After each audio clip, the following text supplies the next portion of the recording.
Voilà, je vais quand même commencer. On attend encore quelques personnes, mais il y a un grand problème de trafic. Mais donc, il ne faut pas laisser attendre ceux qui ont réussi à arriver à temps.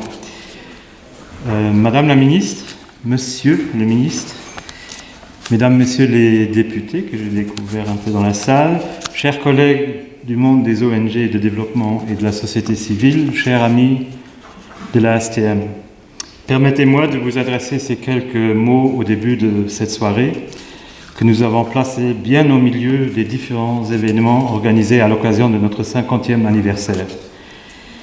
Le moment important de ce soir sera évidemment la conférence que va donner notre invitée Sunita Narain et la discussion que j'espère riche et animée qui va s'en suivre. Mais laissez-moi d'abord vous donner un rapide aperçu sur le déroulement de la soirée. Après ces quelques mots introductifs de ma part, nous allons donner la parole à ceux qui nous tiennent le plus à cœur dans notre travail d'ONG de développement, c'est-à-dire à nos partenaires. Cela se fera sous forme d'un petit film de quelques minutes que nous vous proposons de découvrir ensemble. Il s'agit de témoignages directs et de certains de nos partenaires qui nous expliquent à leur façon ce qui leur importe le plus dans leur relation avec la STM. C'est un film réalisé avec les moyens à leur disposition. Il ne sera certainement pas primé avec un Oscar à Hollywood, mais il est authentique. Il donne une belle interprétation de ce que le mot solidarité peut signifier de nos jours, où malheureusement la situation pour les plus démunis n'a guère tendance à s'améliorer, bien au contraire. Je vous laisse, à travers ce film, découvrir l'optimisme que reflètent ces témoignages, malgré les défis auxquels nos partenaires se voient exposés au quotidien. Après, nous laisserons la parole à la ministre de la Coopération et de l'Action humanitaire, Madame Paulette Lénotte, qui a bien voulu honorer de sa présence notre soirée, malgré un calendrier que nous savons bien rempli.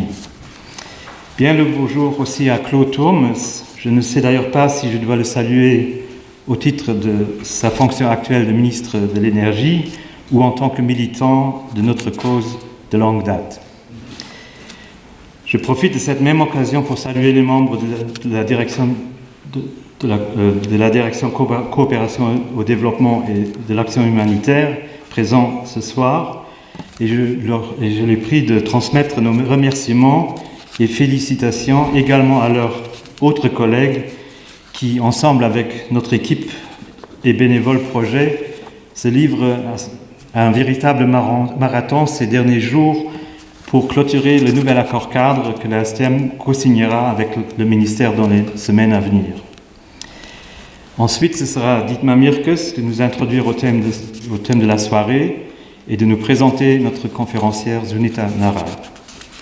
Elle nous exposera en anglais, avec une traduction simultanée vers le français, sa vue sur l'équité en relation avec la lutte contre les effets du changement climatique. Et elle le fera dans des mots qui ne laisseront aucune place à aucune ambiguïté, je peux vous le promettre. Son exposé sera suivi évidemment d'un débat auquel vous pourrez tous participer. Un mot sur le régime linguistique de ce soir. Une traduction de l'anglais vers le français et vice-versa est assurée. Veuillez donc, pour ceux qui en auraient besoin et qui ne l'auraient pas encore fait, vous munir d'un casque disponible auprès de l'entrée. Sans vouloir trop vous dévoiler sur l'exposé de Sunita Narain, je peux vous confirmer qu'il sera dense et exigeant.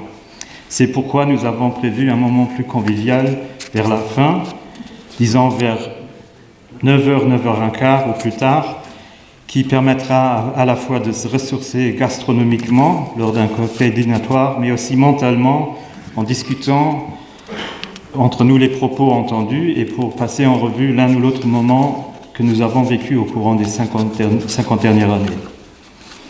Un peu avant, il y aura évidemment le gâteau des 50 ans à découvrir et à partager ensemble. Mais avant tout cela, je me permets de vous dire quelques mots personnels en tant que coprésident, mais aussi en tant que membre de longue date de l'ASTM, que j'ai côtoyé pour la première fois en 1976, en tant que jeune lycéen.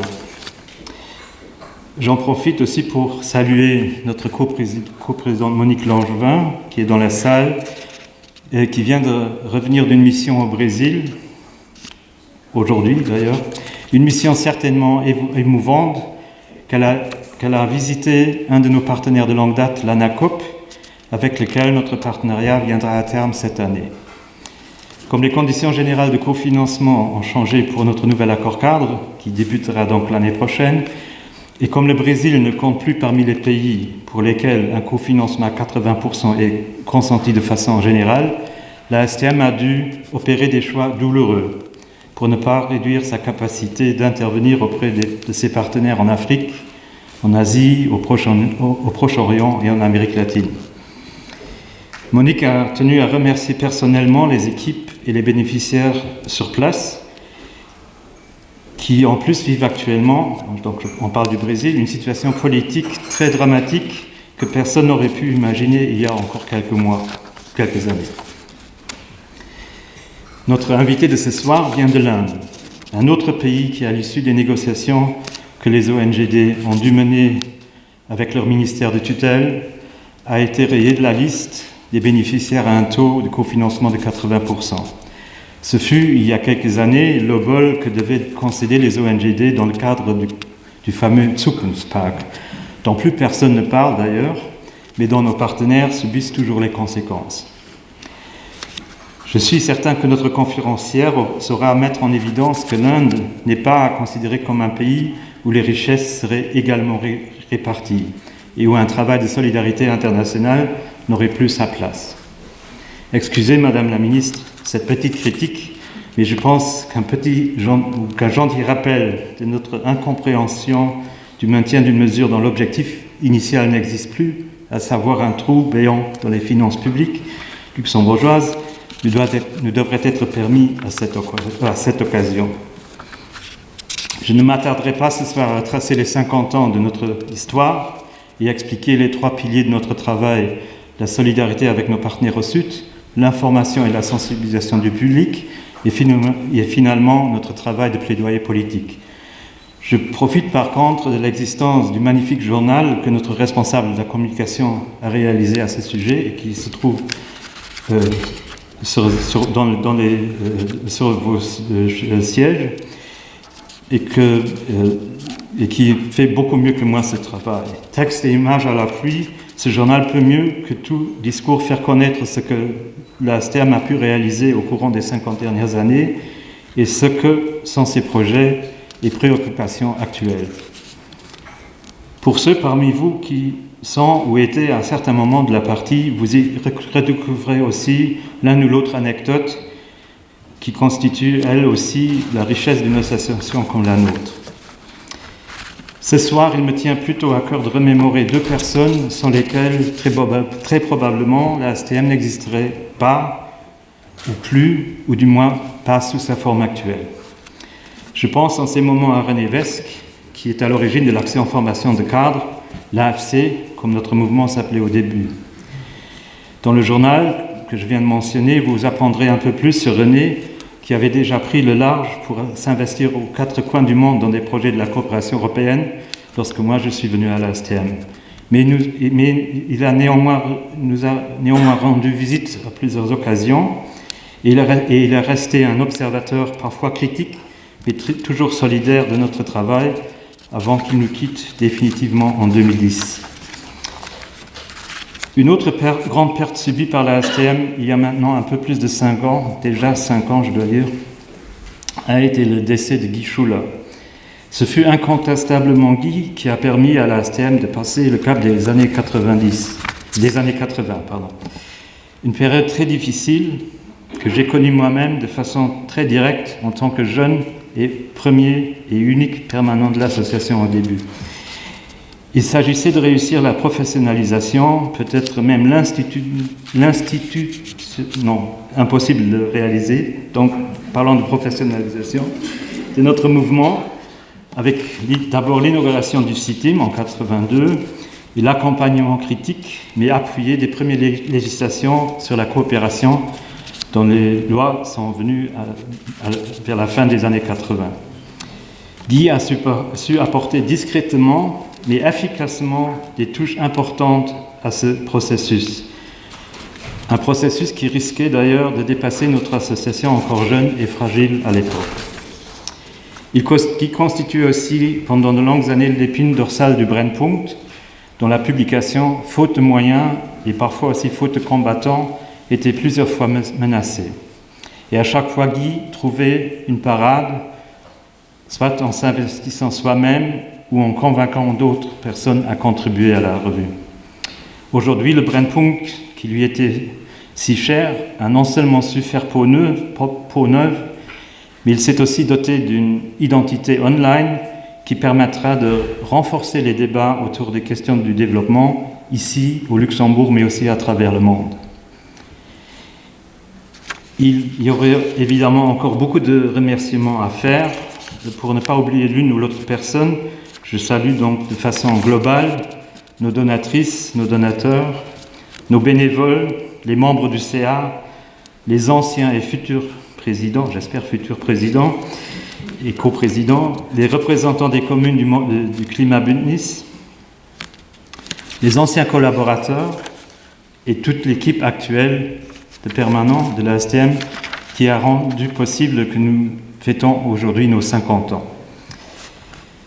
Avant de laisser donc la parole à nos partenaires du Sud Global, je voudrais également remercier nos hôtes qui ont aidé à organiser cette soirée et qui ont mis à disposition cette magnifique salle, c'est-à-dire le Landesverband et l'OGBL.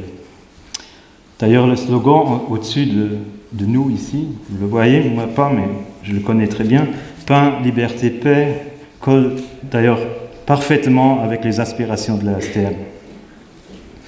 Un merci aussi aux interprètes de la soirée qui ont encore un sacré travail devant eux, je crains, et à Ferras Jamous et son équipe qui sont en train de jongler les casseroles dans leur food truck pour nous ravitailler tout à l'heure à l'occasion du cocktail dînatoire. Merci.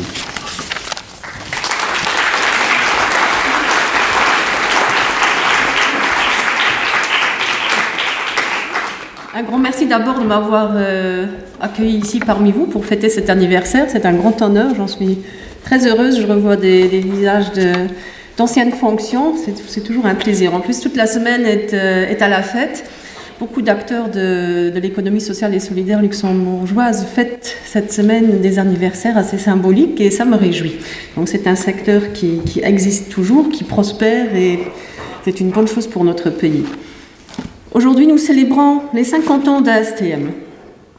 Et certains d'entre nous, rassemblés ici dans cette salle, n'étaient pas encore nés à cette époque-là. Alors permettez-moi de dire que je considère cela comme étant un bon signe. Le signe que les générations suivantes, elles aussi, elles sont passionnées par le sujet de la coopération au développement. En ma qualité de ministre de la coopération au développement, j'accorde beaucoup d'importance aux organisations de la société civile. Mais c'est pour moi justement une question essentielle de savoir comment la société civile va pouvoir continuer à mobiliser les jeunes générations pour cette cause de la coopération, qui pour moi est vectrice de valeurs communes de solidarité, de justice sociale, de beaucoup de choses qui nous sont chères. Et nous l'avons vu ces derniers mois pendant les manifestations très nombreuses des jeunes contre les changements climatiques. On a pu constater qu'il y a un dynamisme, qu'il y a un sentiment de solidarité qui est bien réel. Maintenant, c'est à nous de saisir le momentum et de passer à l'action. Et de créer les bases et l'esprit nécessaires justement pour prospérer dans cette direction. En ce sens, je considère que notre politique en matière de coopération au développement, tout comme notre politique climatique internationale, doivent absolument travailler en synergie. Ceci afin de réduire les inégalités qui sont déjà existantes et surtout celles, fort nombreuses malheureusement, qui vont être générées à l'avenir par le réchauffement planétaire. Cette approche doit être une approche à la fois multi-acteurs et multisectorielle, et elle doit mettre l'accent sur les personnes les plus vulnérables. Si je me permets de profiter de l'occasion pour rappeler qu'au niveau international, le Luxembourg a participé au mois de septembre dernier au sommet Action Climat, organisé par le secrétariat général des Nations Unies, et qu'il a annoncé un engagement de pas moins de 200 millions d'euros pour les 5 prochaines années. Ceci pour venir en assistance précisément aux pays en voie de développement. Nos contributions annuelles, dont une part importante sera réservée au Fonds vert pour le climat, doubleront ainsi par rapport à la période précédente. Et ces moyens resteront, comme vous le savez sans doute, additionnels. Additionnels par rapport à l'aide publique au développement, à laquelle le Luxembourg a toujours et continuera à consacrer 1% de son revenu national brut. Mais aujourd'hui, c'est ASTM qui est à l'honneur. Donc je tiens à remercier surtout ASTM et ses partenaires pour leur attitude pionnière au tout début, mais aussi et surtout pour leur engagement continu sur le terrain. À travers votre travail, vous œuvrez sur tous les continents, en Afrique, en Amérique latine, en Asie, au Moyen-Orient, pour améliorer les conditions de vie des plus démunis, en leur offrant, entre autres aussi, de précieux moyens pour faire face au changement climatique. L'augmentation des températures, qui ont atteint de nouveaux records en Inde, mais aussi dans d'autres parties du monde cette année, finira par rendre certaines régions, sans doute simplement inhabitables, et par créer de plus en plus de nouveaux défis. Des défis en particulier pour les personnes les plus vulnérables et les plus démunies. Dans la lutte contre le changement climatique, le Luxembourg estime qu'il est primordial de se concentrer sur les besoins et la protection des personnes les plus vulnérables, c'est-à-dire entre autres donc les femmes, les enfants, les peuples autochtones, mais surtout aussi les communautés locales, les communautés pastorales. J'ai eu hier soir le plaisir d'écouter avec beaucoup d'intérêt le discours et les propos très passionnés de Sunita Narain à la BI lors de la remise du European Microfinance Award. Et je peux vous dire que je souscris entièrement à son appel à l'action, très fort, qu'on aura certainement l'occasion d'entendre encore une fois ce soir, fondé entre autres sur une meilleure prise en considération de l'expertise et des savoirs des populations locales et rurales, qu'on oublie trop souvent. Ces populations locales doivent davantage participer au processus décisionnel, car, et je suis sûre qu'ici dans la salle on partage cet avis, une information et une participation plus large de la société civile à la planification future de l'action climatique sera la clé de succès. Mesdames et messieurs, les grandes choses ont souvent des débuts modestes. Et je suis convaincue que c'est par la sensibilisation au niveau local, comme vous avez pour habitude de le promouvoir, que l'on peut faire la différence, même dans un pays aussi grand que l'Inde. ASTM a commencé son action en misant sur la formation des jeunes dans les pays les plus pauvres, en forgeant des réseaux importants, en encourageant le bénévolat ici, sur place, et en réorientant certaines actions de manière bien flexible. Vous avez ainsi su contribuer à l'éveil des consciences à travers votre action, et par là à un changement des mentalités qui a mené à une remise en cause essentielle de certaines visions et attitudes qualifiées aujourd'hui par d'aucuns, mais sans doute à raison, de paternalistes et même de rétrogrades. Et permettez-moi de conclure que cela vaut, à mes yeux, autant pour les pays dans lesquels la STM est active que pour notre propre société ici à Luxembourg. Et je tiens à vous en remercier. Donc il ne me reste qu'à vous souhaiter 50 prochaines années très fructueuses. 50 ans, c'est un long chemin, mais malheureusement, on n'est pas arrivé au bout. Sachez que je serai à vos côtés, je suis très fière de pouvoir vous soutenir et de fêter les prochains anniversaires à venir. Alors bonne fête et merci de m'avoir écouté. So, it's my task to moderate you this evening, and if it is not so professional as professional moderators do it, all my excuses.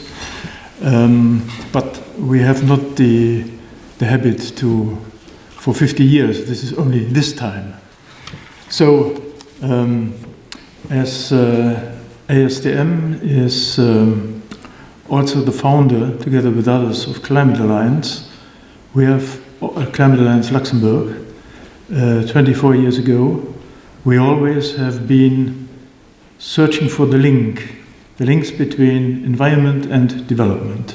And that's how we discovered CSE India, Center for Science and Environment, because they are also on that point. They are intellectual neighbors, a little bit far away, but very close to here. And we have Sunita Narain here. Please come up to the floor. And I will tell you a little bit more about her so that you understand who is speaking to you.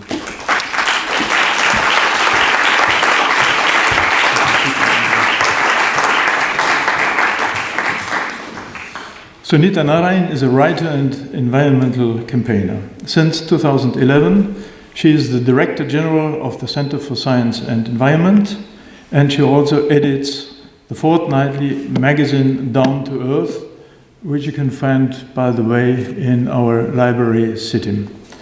Graduated from University of Delhi in 1983, she began her work as a co-researcher with Anil Agarwal, an eminent and committed environmentalist, and co-edited with him the State of India's Environment Reports from 1984 on.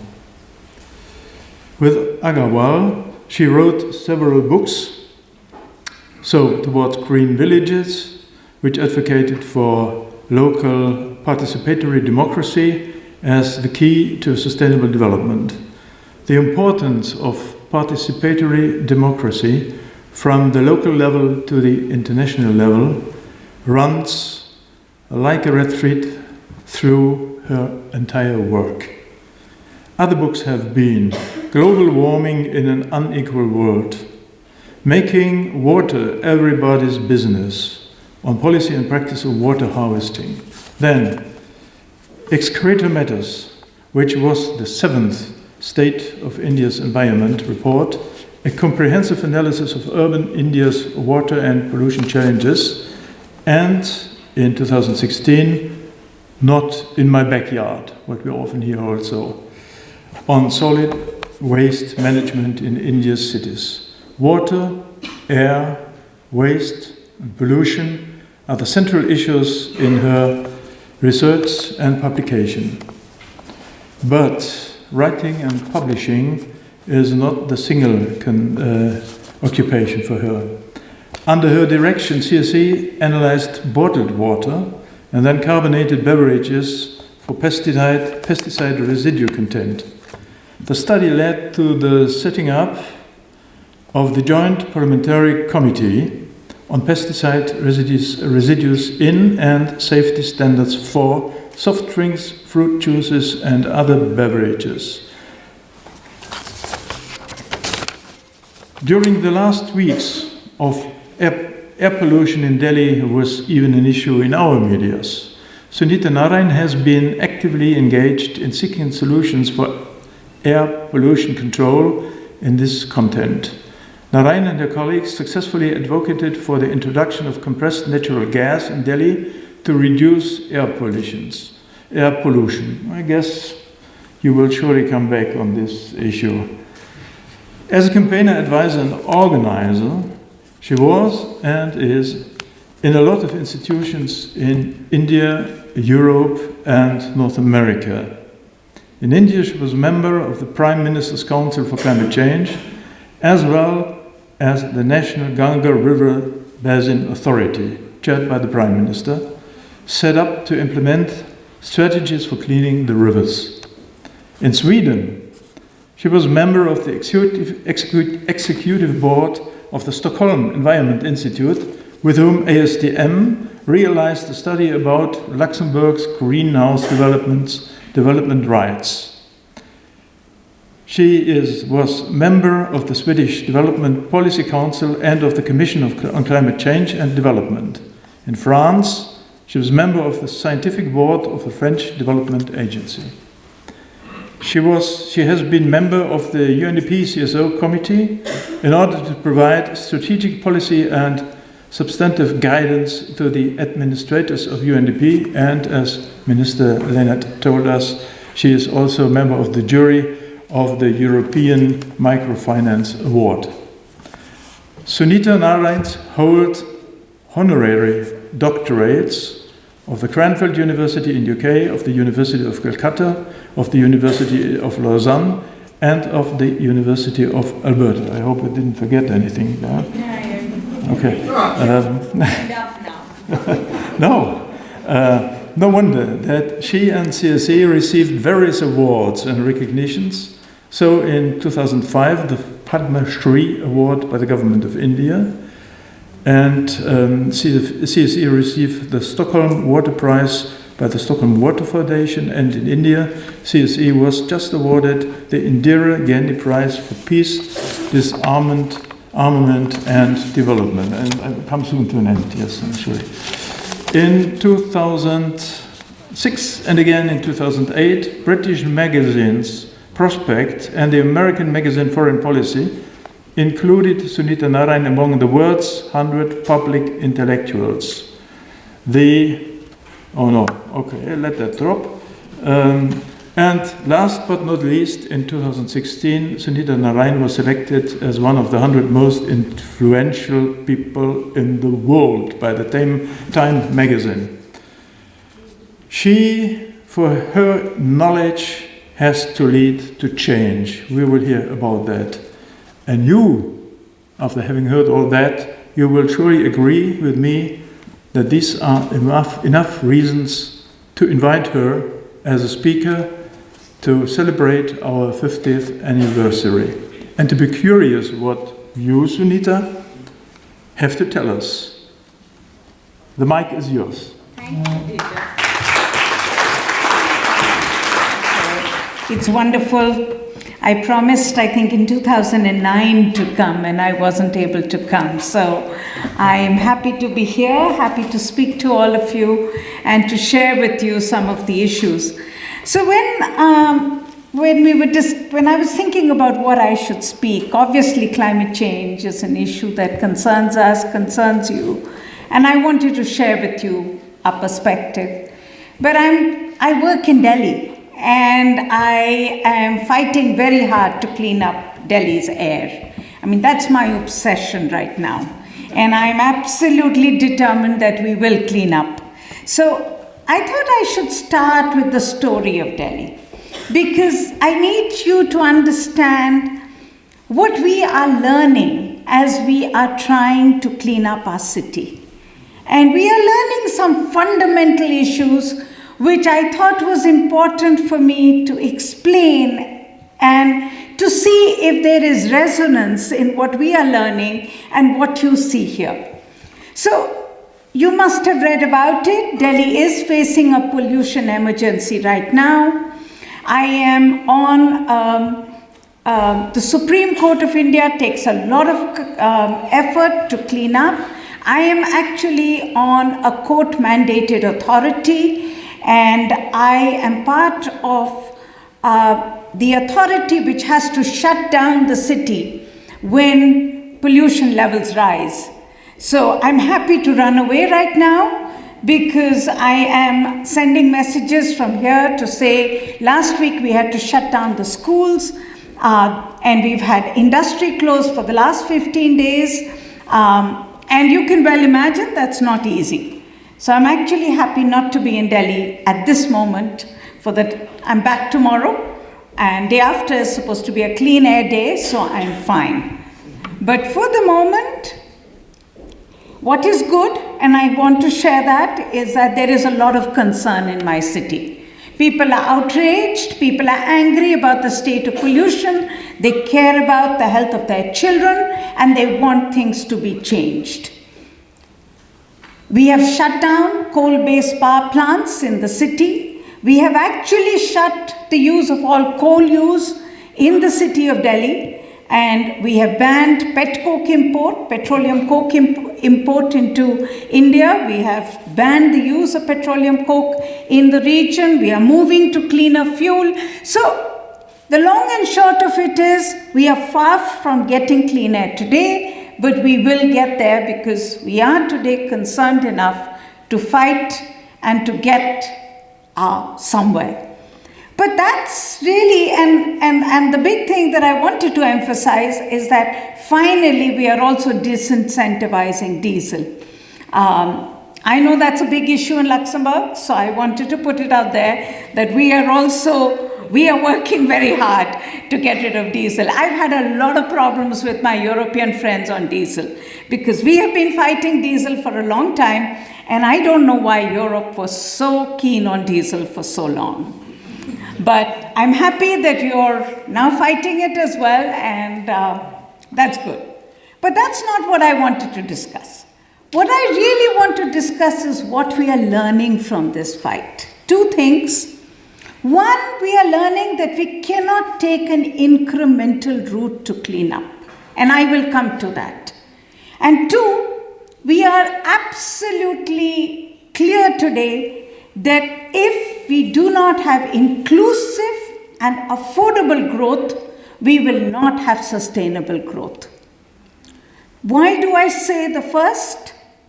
Incremental. That's what Europe has done. You move from Euro 1, Euro 2, Euro 3, Euro 4, Euro 5, Euro 6. And if you look at the pollution story, that's the way the pollution story also went. In the mid-80s, and I'm old enough to say that in the mid-80s, we only knew SPM, suspended particulate matter. That's what concerned us when we were looking at pollution in our cities. So Europe invested, you got BS1, Euro 1, you cleaned up your fuel, you cleaned up vehicle technology, and you thought you had solved the problem. But then science improved, the science of emission testing improved, and you found no. The SPM had gone, but the size of the particulates had actually come down. So the same vehicles, better fuel, better technology, more toxic emissions. Because God never made our bodies for small particulate matter. We have hair in our nose, and I always say this, he didn't think of diesel.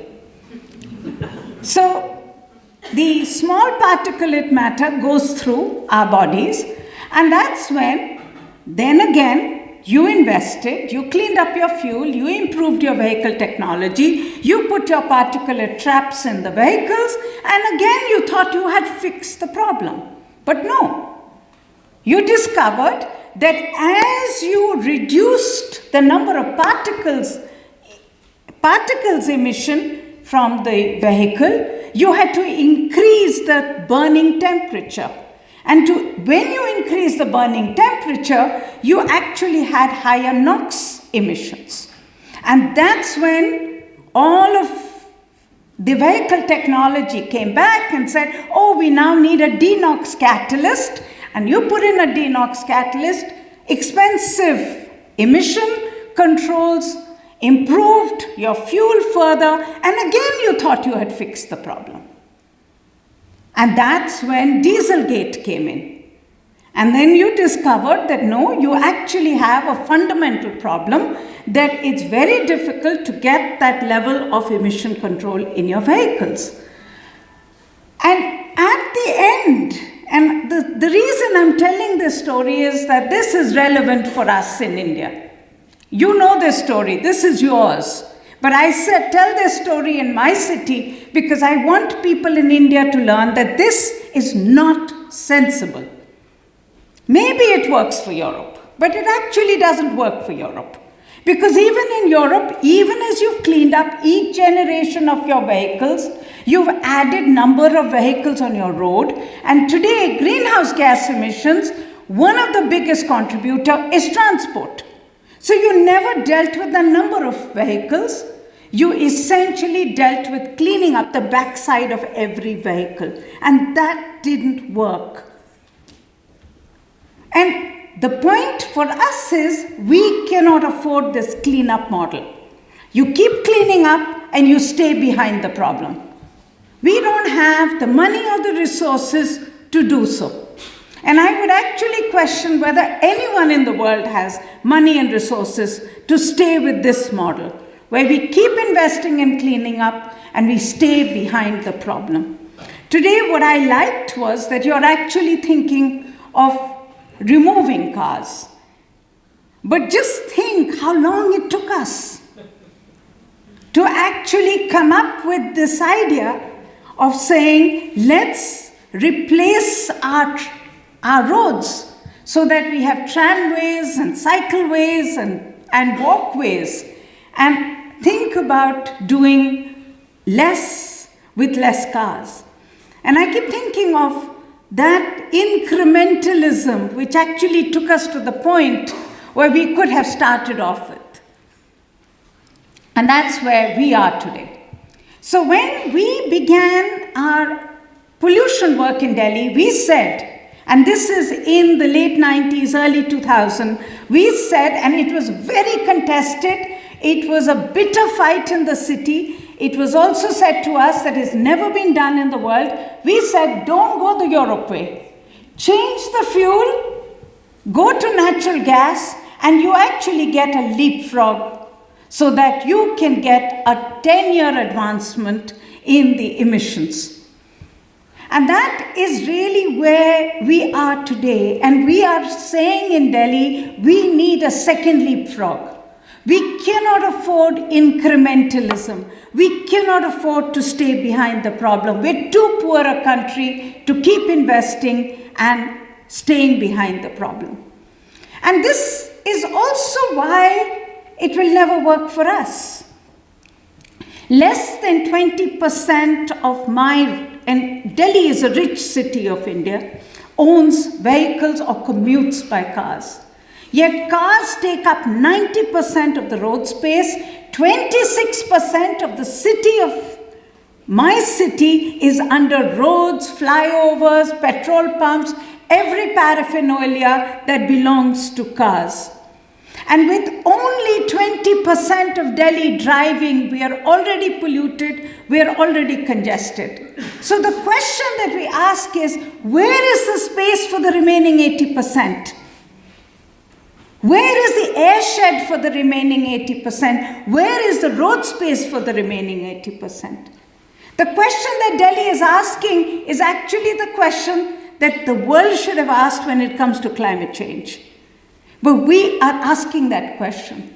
In fact, a high court, a court in Delhi has given an order to say that we should plan to use our roads based on equity of road usage. So as people walk more, cycle more, we should actually provide them more space than people who take cars. We still are not getting there, but the fact is, the question that we have to ask in Delhi is that if 20% leads to this level of pollution, where is the space for the remaining 80%?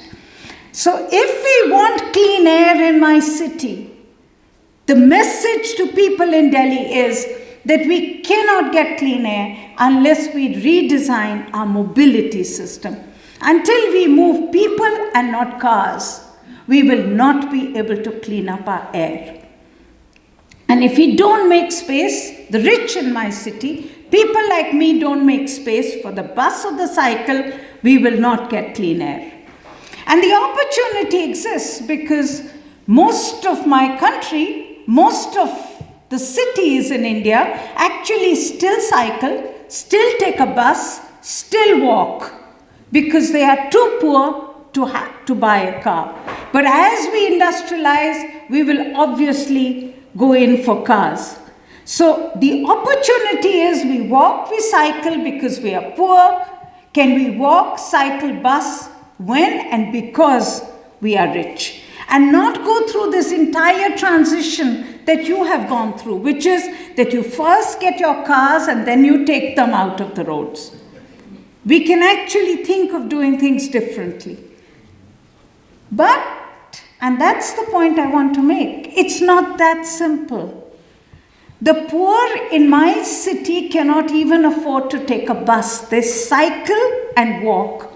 Therefore, affordability of public transport becomes critical.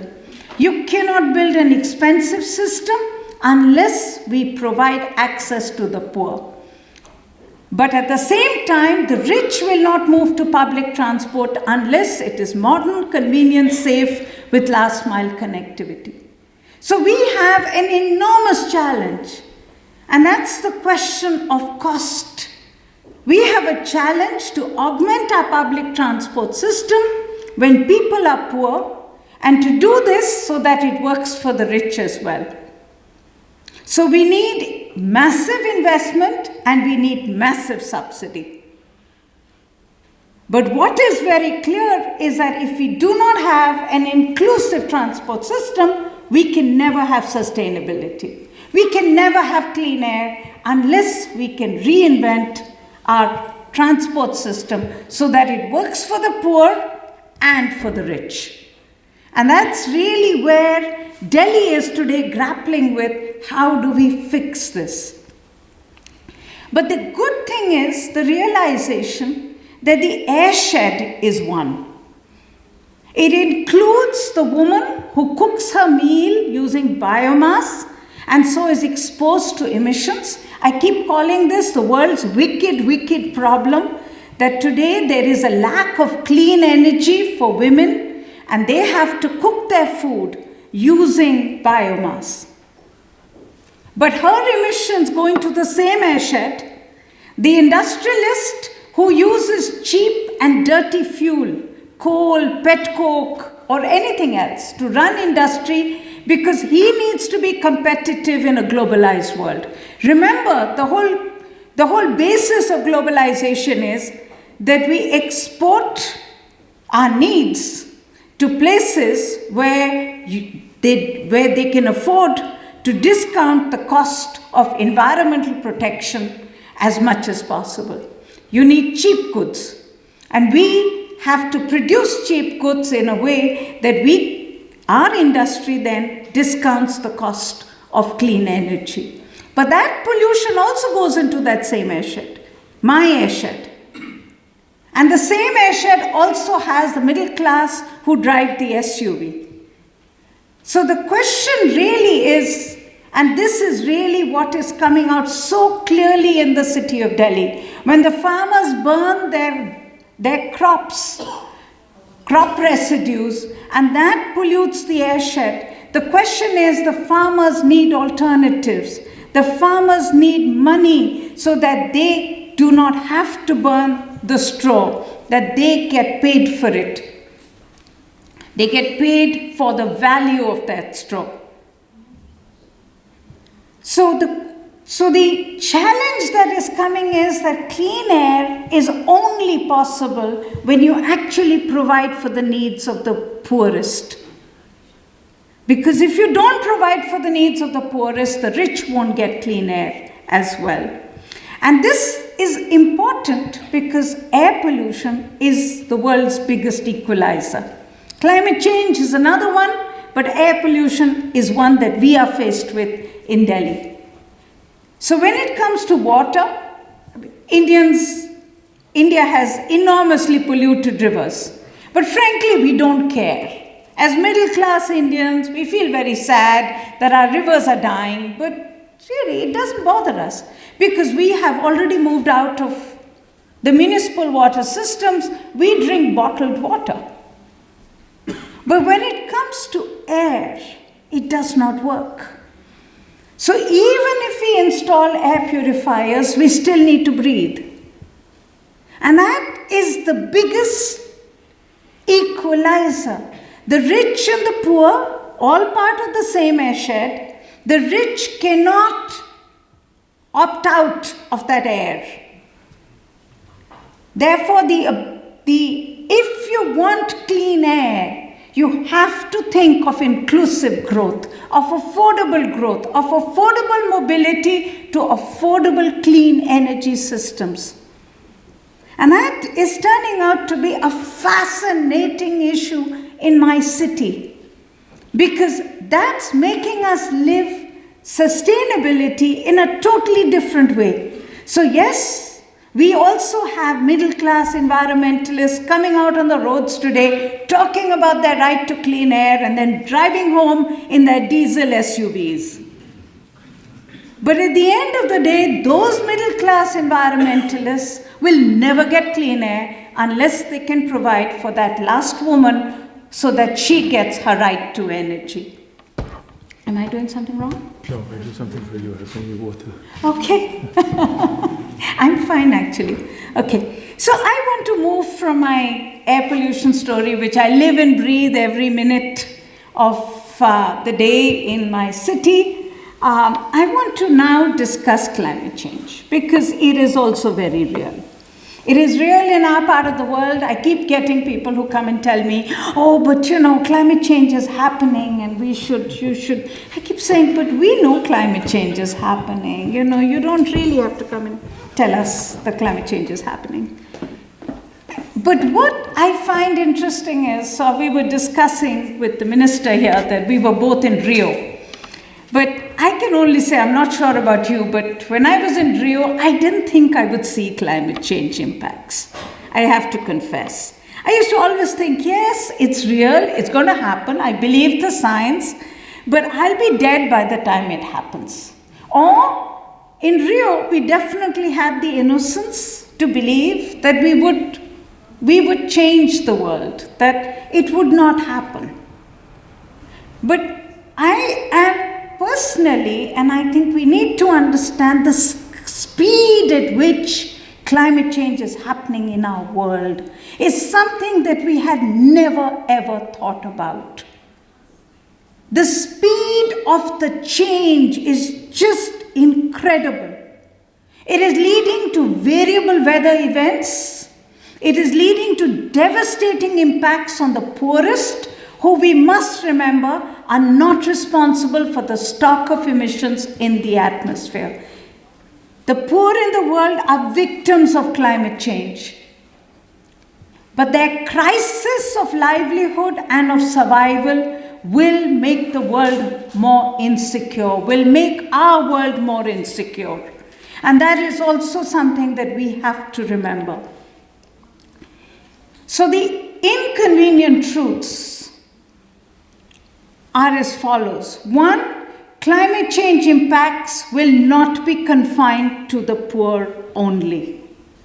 The fact is, temperatures will increase as we continue to pump emissions in the atmosphere, and all will be affected, the rich and the poor. This is my air pollution story of my city that I live it every day. It is a story where the rich and the poor are going to be enjoined in the problem. For the poor to cut emissions, we need cooperation. This will require equity, an agreement which is fair. 3, the agreement will require providing real options for the poor to leapfrog, move to cleaner energy, but with their right to development. Because right to development is critical. You cannot tell us that we cannot use coal today. You cannot tell us. Because we need energy for large numbers of people. And you cannot preach to us that why don't you just move to solar? When the cost of solar, yes, it's dropping, but yet it is not as low to be able to get energy in the homes of every Indian. So it is important to talk about the right to development, even in a climate-constrained world. But we need to talk about a different kind of development in this climate-constrained world. And that requires us to do more than words. But first, the impacts. As I said, impacts are happening. In our world, the biggest impact that we are seeing is what is extreme rain events. In this first 12 days of August, we had 1,000 extreme rain events. And that has continued to happen. This map that we did just tells us the amount of devastation that we had in just the 12 days of August. And then we track this all the time, and you will find that we are getting more rain, but in fewer number of rainy days. Now that's devastating for a country like India, where the true finance minister, as I keep saying, is the monsoon. And if you get more rain, in fewer number of rainy days, your ability to hold it, to recharge it, to use it for the large periods of no rain becomes even more difficult. So the flood and drought cycle becomes deadly, because extreme rainfall means flood, and worse, it means the water flows away. It's not captured or harvested. It leads to droughts, impacts on farmers who are already struggling for subsistence, impacts on water supply in cities. It adds to conflict between cities and farmers on the use of water. But the point that I want to make is that this is not only climate change, and I don't want you to think that this flood or the drought is only climate change. In fact, I say this in India because I find now our politicians are loving, every time there's a flood, I hear them say, oh, this is climate change. And I said, no, it is not climate change. It is your inability to manage our water resources, our ability to be able to hold the water where it falls, not to build where you should not build. So the environmental mismanagement, the lack of development is getting exacerbated by climate change.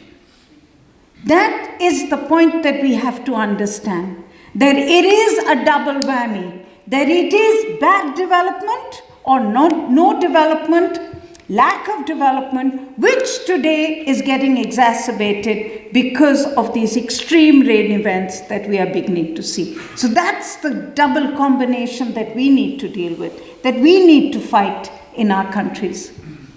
As I said, this is another map we made of the disasters that we had because of the extreme rain events. We do this magazine, Down to Earth, every fortnight, and we used to always have space between the issues. So we used to do a drought issue and then have some time before we did the flood issue. Now it's back to back. So we just about pack the fortnight of drought and then we get a flood issue. The country is under flood. So that's really the kind of changes and devastation that we are seeing. What I found very interesting was last year we had these enormous dust events. So we suddenly had dust storms that killed over 500 and destroyed homes and crops, and 500 people dying because of a dust storm. Many dust storms. And what we have to understand is this global local connection that is playing up in our world. So on one hand, what we found is we get something called the western disturbance. Winds that emanate in the Mediterranean move across the Asia area up to India. They are getting longer. They're linked to a weakened Arctic jet stream. You're getting a warmer Arctic. The difference between reduced ocean temperatures is all leading to the western disturbance changing in its character. On the other hand, the Bay of Bengal is getting warmer, more cyclones, more heavy rain. So you're getting two systems collide with each other. This is combined with intense heat spikes in Pakistan, North India, which is making the ground drier, combined with groundwater overuse, lack of moisture, deforestation. A lot of it is what we are doing. A lot of it is this very changes that are happening across the globe's atmosphere. The temperature changes. These globalized winds that are changing, which are actually bringing changes to our part of the world. And 500 people died. That's not small. Not something that we should be proud of. So we made this map just to explain to people in India the kind of interactions that we will have in a globalized, interdependent world, where weather is and will change even faster. We looked at the same thing in Africa. So we went and started understanding how is the change that we are seeing in India, what is the change that we are seeing in Africa. And you will see that we are finding, when we started putting these maps together, we basically found the same. Higher temperatures, natural disasters happening, cost to survive in climate change is increasing. There is growing food insecurity. Again, the same links at India. You have already a food system which is already on its knees because of the fact that farmers have very little support in our part of the world. Their subsistence, they are forced, because of the global trading systems, they are already compromised. On the other hand, they have today weird weather events, which are literally, as I keep saying, it's like the last straw on the camel's back. And this really is where we need to think today, what we have to understand, the implications of this. Because the drought, the flood, the cyclone, the dust storm are not single-day events. They cripple people, they destroy livelihoods, they take away the development dividend. Just think, governments invest huge amounts of money to build schools, to provide health care, to build wells, to provide infrastructure in areas. One flood, one drought takes it away. Last year in Kerala, one of our most prosperous states, we had a deluge of the kind where the state today is talking about rebuilding from scratch. That is the development dividend that these natural disasters and not so natural disasters take away. But as the events become more frequent, survival becomes more difficult.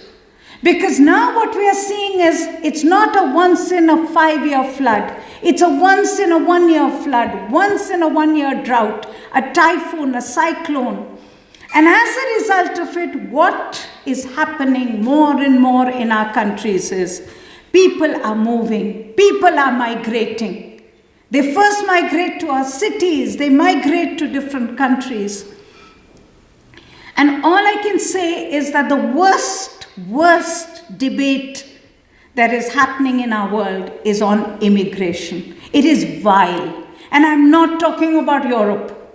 I'm talking about every part of the world. In my country, we are counting people today, but we don't know after we have counted them, what will we do with people? Where will we send them if they don't belong to India? We are talking about our cities today, most of our cities live in the illegal. We do a counting of people in our cities once in 10 years. By the time those results come out, it's 10 years too late. We actually don't know how many people live in Delhi, and thank God for that. But what we do know is that most of Delhi today lives in the illegal areas, which means vast numbers of people are leaving their homes. And the fact is, today we have an economic system which is jobless growth. It's the land and the water that provided us employment. And that's what is today making our world that much more insecure. So as I said, lack of development, poverty, combined with that climate change, that will tip the scales. And that definitely will make our world more insecure. I'm seeing it in my own country. Now, what do we do then? The fact is, and I'm sorry about this, I'm too old to be polite or to be genteel with all of you. The fact is, we are not doing enough. No country as yet has learned how to get rich without emissions.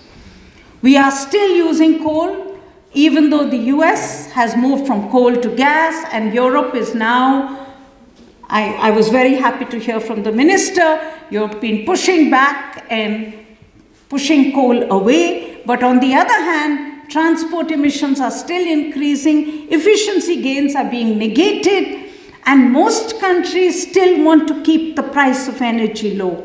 Consumption is increasing, and that negates the efforts to curtail emissions. And at the end of the day, we have to remember that to all this we have to add the challenge that it's not just about reducing emissions, it's about sharing emissions between nations.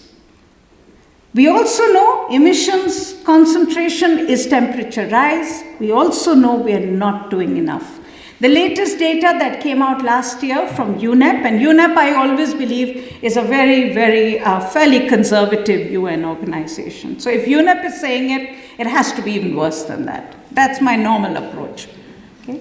But according to them, 6 out of the world's 20 economies, which account for 78% of the global emissions, are on course on meeting their targets. Now, these are the NDC targets that have been set on Paris. But even if all the NDC commitments are met, the global mean temperatures would rise by 3.2 degrees by 2100. So the bottom line is NDCs are not being achieved, and 2, NDCs are not ambitious, certainly not equitable.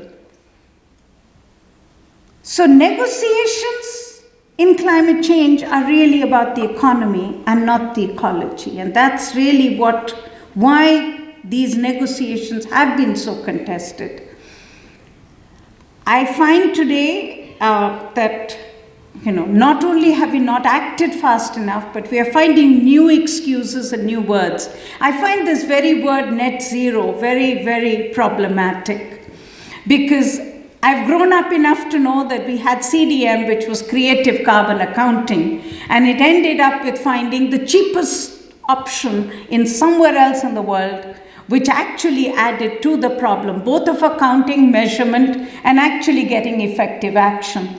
And yet today we are sitting back and talking about the same kind of thing, saying somewhere we'll be able to bury the carbon, we'll be able to sequester the carbon, or we'll be able to buy the carbon reduction somewhere else. Net zero is something that we really need to start discussing. What are we talking about? But as I said, the biggest issue is not only do we have to reduce, but we also have to share growth. And that's where the convention in 1992 actually set out some important principles of equity. It said, the rich will reduce, the poor will increase, but the poor will increase differently because they will get money and technology. So it was not that the poor had the right to increase, but that they would increase with a difference. But that it would be part of a global agreement. Yet for the last 30 years, we have worked so hard to erase the very word equity and justice from any agreement that we have. And Paris was the last nail in the coffin. And that we did thinking this would now lead to effective action. But as I've shown you, the INDCs or the NDCs that they are called now actually put them all together, do it all, and you are still talking about a 3.2 degree increase in temperatures. So the question really is, how are we looking at climate change? You have a budget. In climate, you have a budget. The budget is, if you want that 1.5 degree increase, what is the amount of emissions that are allowed so that you can stay below that 1.5 degree? IPCC says that for a 66% chance, and that's 66%, that means it's fairly dangerous. The world can only afford to emit 420 to 570 gigatons between 2018 and the end of the century. By the end of 2017, we had already emitted 2,200. In 2018 itself, we emitted 37 gigatons globally. So just do the maths. If we continue to emit what we emitted in 2018, the entire budget that we have to stay below 1.5 degrees will be over in the next 10 to 15 years. So then what happens to very large numbers of people who still don't have access to energy, who have no right to development? What happens to them? The global budget is over. What do they do? Look at this. So what we put together is the historical carbon budget. If you look at the historical carbon budget, which is 1850 to 2011, you will see here, and that's no surprise, the United States occupies 21% of the total amount of carbon dioxide released between that period. If you look at the others, of course, it's Russia, Japan, India is 2.8, EU is 18.4, China is 10, and the rest of the world is about 28%. That's the historical carbon budget. But forget that. Look at what we will do from now. Have we actually changed the world from now? So take a look at this. This is the future carbon budget. So take the first pie. The first pie is 2012 to 2030. This is what countries will emit between 2012 to 2030 if we take their INDCs or their NDCs into account. So now what you have is China, which is going to be emitting 29% of that total emissions in the period of 2012 to 2030. You have in addition the US at the bottom, which is 10. But then take a look at now what the world, how you have divided the carbon budget. The carbon budget between 1850 to 2030. So now the entire period, who has eaten up the cake? We are going to get a cake after this. But who has eaten up the entire cake? Very interesting. So this was a deal made by the US and China. So what you have today is that the US will then have 17% of the total emissions between 1850 to 2030, and China will have 16.7%. Okay? EU is not lower. It's 14.6% of the total carbon budget. This is taking into account all your commitments from now to 2030. Even then, you have 14.6%. So what? And let's take a look at India. India is going to be at 3.1%. Okay? That's the inequity that we are talking about. And that's now the cake is over. It's over. The party is over. There is no further carbon budget that we have to stay below 1.5 degrees. That's how we have cut it up. That's how we have eaten it up. And that's how we have divided up what can clearly not be called fair shares. The question I have, and this then puts it into per capita terms. If you look at it from a per capita perspective, again, it's very interesting. The US will be 11.9 in 2030, and China will be 11.9 in 2030. It's like a perfect maths that has been made in terms of an agreement. But if you look at the rest of the world, it's going to be very, very low. India is going to be 3.1 in terms of its in terms of the share. So this is really what we have to ask ourselves, if this is acceptable. But the fact is, and this is where I want to end with all of you, the fact is the budget will be over. And it means that we'll be on course for increasing temperatures. Because even if the budget is over, can we really wish away people in the world? Can we say to them that they should stop breathing, they should stop eating, they should stop cooking, they should stop studying, they should stop working because now there is no carbon budget? Can they stop development? Can they stop growth? So the fact is, as people will grow, they will emit, temperatures will increase, and we will all be at risk. This is why we needed equity. This is why we needed to understand that we needed an agreement in which the rich would decrease, the poor would increase, and we would all do it so that we stayed within a planetary boundary. We broke that agreement. We now have an extremely inequitable sharing of the global carbon. And the bottom line of all this is that the cost of mitigation is high. The real mitigation cost is high. This is a very old graph. I never take anything from McKinsey's, but this is the only thing that has ever made sense to me of what they have produced. Is the fact is that they produced a fantastic graph in terms of the cost of carbon abatement, abatement per CO2 ton. And this is very old. The cost would have only gone up. But what is interesting is that the lowest cost comes out of agriculture conversion, land use, and of course there are negative costs, but the most expensive cost is CCS. And that's really where I'm finding this whole debate of net zero coming in, which is emit, keep emitting, but somewhere we'll clean up. It'll get soaked up in our forests, pump it back into the ground, or buy it from the developing world.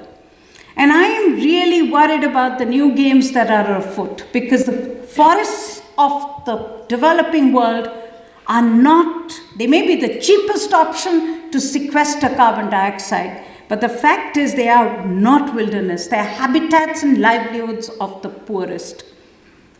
So if we really want to make this work, and I want to end with that to say, I am not saying it cannot work, but for once we have to understand we'll have to pay the price. We'll have to pay the true price of growing the trees to people. We will have to recognize the rights of the poor people. We will have to recognize the fact that we will have to build livelihoods and economies of the poor, and we will have to invest in that. And that requires real money. So net zero will work if countries drastically reduce emissions and then pay the true price for emission reduction in what I would call foreign lands. So at the end, I can only say to you that growth has to be reinvented, and we have to walk the talk for all our sakes. Thank you very much.